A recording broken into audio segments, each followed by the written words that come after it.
Kembali dengan saya Nur Agustinus. Kita akan bahas materi sumber daya dan pentingnya manajemen.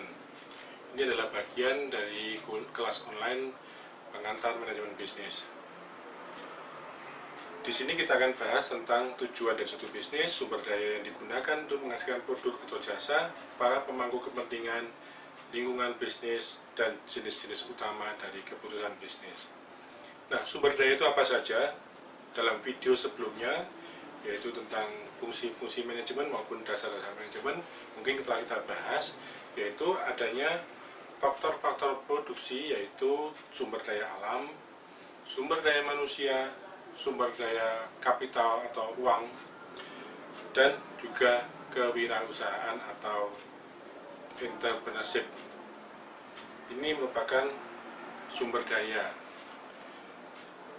Kemudian pemangku kepentingan atau dalam bahasa Inggrisnya disebut stakeholders, itu bisa merupakan pemilik, pemasok, kreditor. Kreditor adalah orang yang memberikan pinjaman kepada kita, pelanggan, karyawan. Jadi pemangku kepentingan adalah orang-orang yang terlibat dengan bisnis kita. Jadi kalau kita lihat ada interaksi antara pemilik, karyawan, pelanggan, pemasok, dan kreditor. Di sini pemilik perusahaan ya melakukan investasi, ya punya uang, kemudian dia menanamkan modal, dan perusahaannya itu dijalankan oleh karyawan, dan dia sebagai pemilik, sebagai investornya mendapatkan dividen. Kemudian perusahaan menjual produk atau jasa yang kemudian pelanggan itu memberikan uang atau membeli sehingga perusahaan itu mendapatkan uang. Kemudian kreditor bisa berbentuk bank, koperasi, atau orang lain yang memberikan kita pinjaman uang. Kita harus membayar, mencicil, bahkan juga mungkin membayar bunganya. Nah, untuk pemasok atau supplier, kita harus membayar pada pemasok. Kita akan mendapatkan barang pasokan dari pemasok. Ini adalah interaksi. Kita harus bisa mengelola hubungan antara tiap-tiap pemangku kepentingan dalam bisnis ini. Jadi ada pemilik, ada pelanggan, ada kreditor, ada pemasok, ada juga pegawai. Nah, lingkungan bisnis. Lingkungan bisnis itu ada internal, ada eksternal. Yang eksternal di luar lingkungan bisnisnya itu ada lingkungan industri. Jadi kalau saya misalnya bergerak di bidang kuliner, maka ada industri kuliner di luar sana. Saya bergerak di bidang katakanlah konveksi, ada industri garment, industri di bidang pakaian, fashion misalnya. Jadi ada industri yang lebih luas. Kemudian ada lingkungan sosial. Lingkungan sosial bisa di daerah saya, di lingkungan-lingkungan di komunitas, di masyarakat. Ada juga lingkungan global. Di era sekarang di mana perdagangan sudah hampir tanpa batas, antar negara, antar benua, ada lingkungan global. Kejadian di luar negeri bisa mempengaruhi kondisi di usaha kita. Termasuk juga lingkungan ekonomi, yaitu kondisi perekonomian, adanya inflasi atau perubahan nilai mata uang, itu mempengaruhi bisnis kita. Jadi ini merupakan lingkungan-lingkungan yang harus kita perhatikan.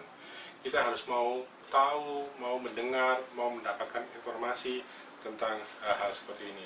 Jangan sampai kita menutup diri.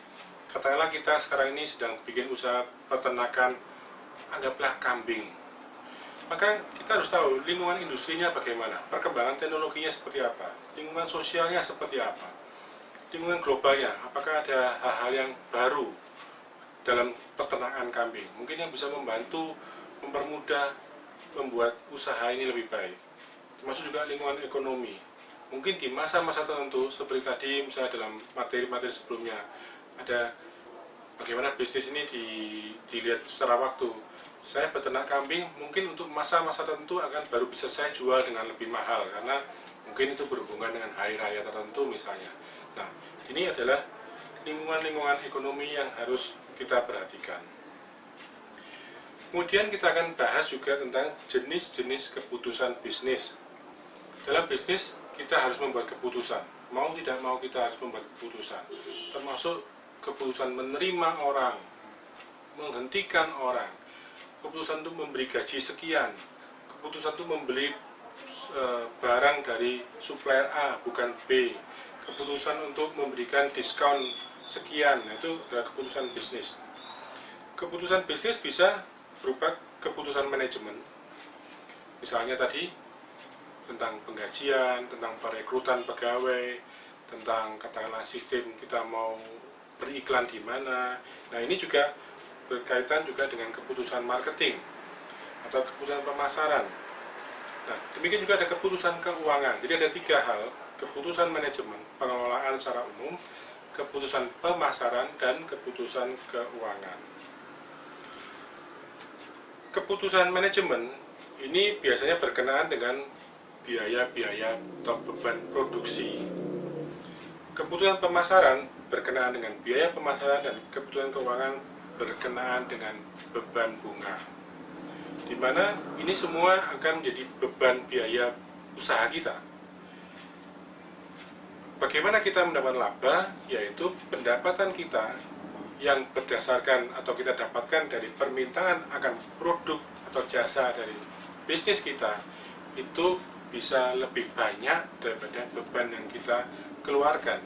Itu berarti baru kita mendapatkan laba. Nah, dalam keputusan-keputusan ini memang kadang-kadang kita bisa melakukan kesalahan-kesalahan.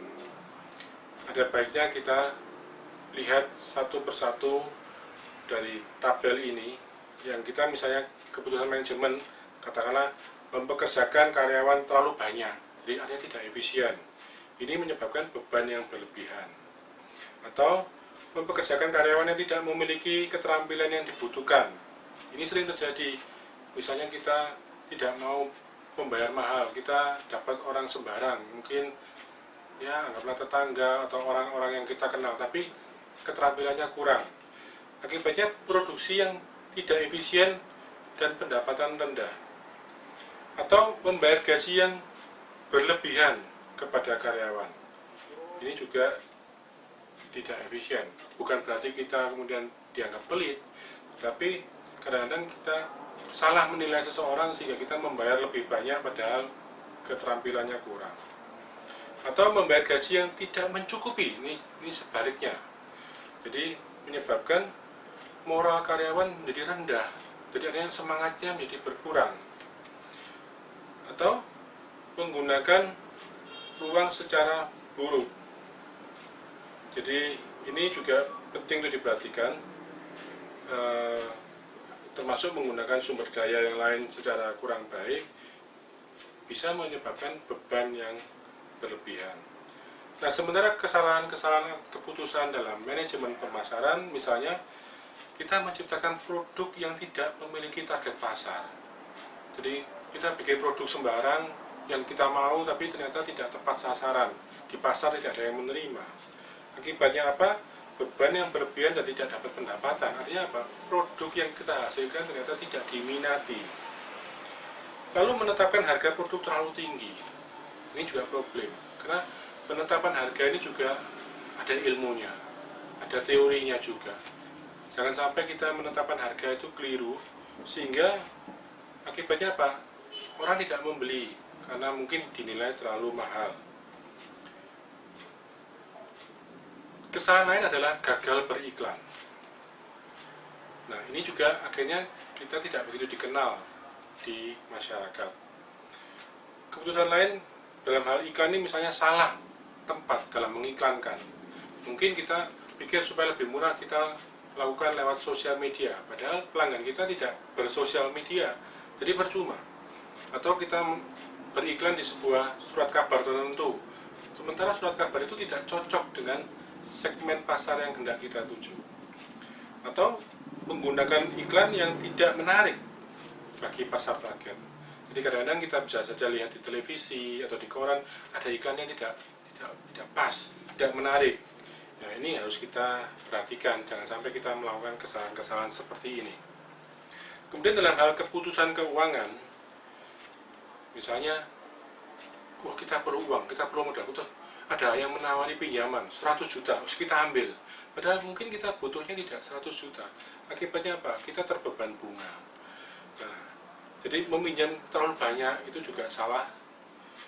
Padahal kita perlunya tidak seperti itu. Jadi jangan sampai meminjam uang yang berlebihan atau tidak meminjam dana yang mencukupi. Jadi katakanlah misalnya untuk pengembangan usaha, saya butuh tambahan atau pinjaman uang sebesar 20 juta. Tetapi saya dapat pinjaman, namun hanya 5 juta. Akibatnya juga kadang-kadang jadi masalah. Ini adalah keputusan manajemen karena dalam hal keuangan yang bisa jadi masalah, membuat tidak mampu memperluas bisnis. Dan semua ini akan berpengaruh terhadap perkembangan bisnis kita, berpengaruh terhadap juga laba yang bisa diperoleh dari usaha yang kita lakukan. Demikian tentang sumber daya dan pentingnya manajemen. Saya Nur Agustinus, semoga penjelasan saya bisa dengan mudah dipahami, semoga bermanfaat.